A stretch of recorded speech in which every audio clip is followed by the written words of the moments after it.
Hi எல்லாரும் எப்படி இருக்கீங்க? Welcome to Sam's family. இன்றைக்கி நம்ம எல்லாத்துக்கும் ஃபேவரட்டான சோலா பூரி பண்ண போகிறோம். அதை எப்படி பண்ணுறதுன்னு பார்க்கலாம்.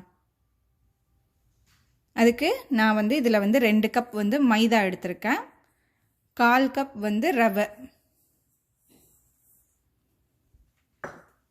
அதோட கொஞ்சம் எண்ணெய் சேர்த்துக்கலாம். ஒரு 3 டீஸ்பூன் எண்ணெய் சேர்த்துக்கோங்க. கொஞ்சம் தேவையான அளவுக்கு உப்பு,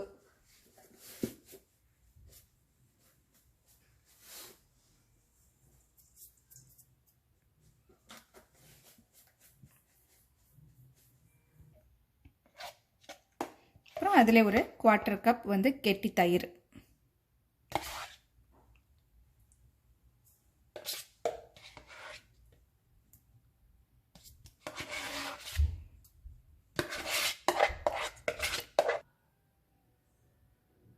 இப்போ இது எல்லாத்தையும் மிக்ஸ் பண்ணிடலாம். நம்ம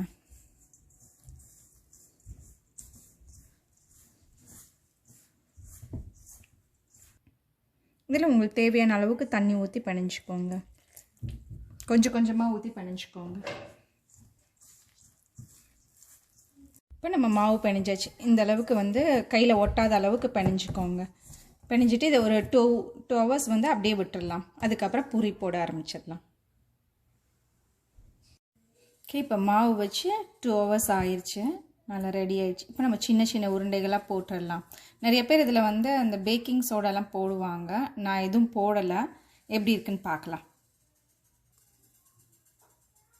இந்த அளவுக்கு இப்போ நான் உருண்டை எடுத்திருக்கேன். இதை நம்ம மாவு போட்டு தேய்க்க வேண்டாம், எண்ணெய் ஊற்றியே தேய்ச்சிக்கலாம். எண்ணெய் ஊற்றி இப்போ நம்ம சப்பாத்தி தேய்க்கிற மாதிரி தேய்ச்சிடலாம்.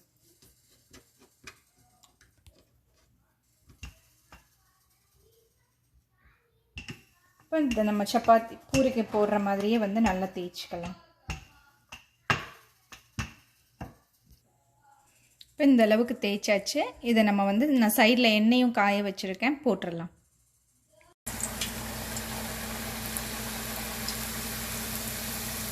போட்டாச்சு. கொஞ்சம் அந்த மேலெல்லாம் எண்ணெய் படுற மாதிரி வச்சுக்கோங்க. கொஞ்சம் அகலமான பாத்திரத்தில் நிறைய எண்ணெய் வச்சே வச்சுக்கோங்க. அப்போ தான் கொஞ்சம் பூரி புஷ்ஷுன்னு வரும். பாருங்கள், ரொம்ப சூப்பராக நல்லா உப்பி வந்திருக்கு. நம்ம பேக்கிங் பவுடர் போடாமலே பேக்கிங் சோடா போடாமலே அழகாக வந்திருக்கு. இந்த சோலா பூரிக்கு நல்ல ஒரு காம்பினேஷன் சன்னா. இன்றைக்கி நாங்கள் லஞ்சுக்கு சன்னா பண்ணியிருந்தோம். இன்னொரு வீடியோவில் நான் சன்னா மசாலா எப்படி பண்ணுறதுன்னு நான் இப்போ நிலா இந்த பட்டுரா சோலா பூரியை டேஸ்ட் பண்ணி எப்படி இருக்குன்னு சொல்லுவா. எப்படி இருக்கு நிலா? சாசம். நீங்களும் ட்ரை பண்ணி பாருங்க. கிட்ஸ் என்ஜாய் பண்ணுவாங்க. ஓகே, பாய்.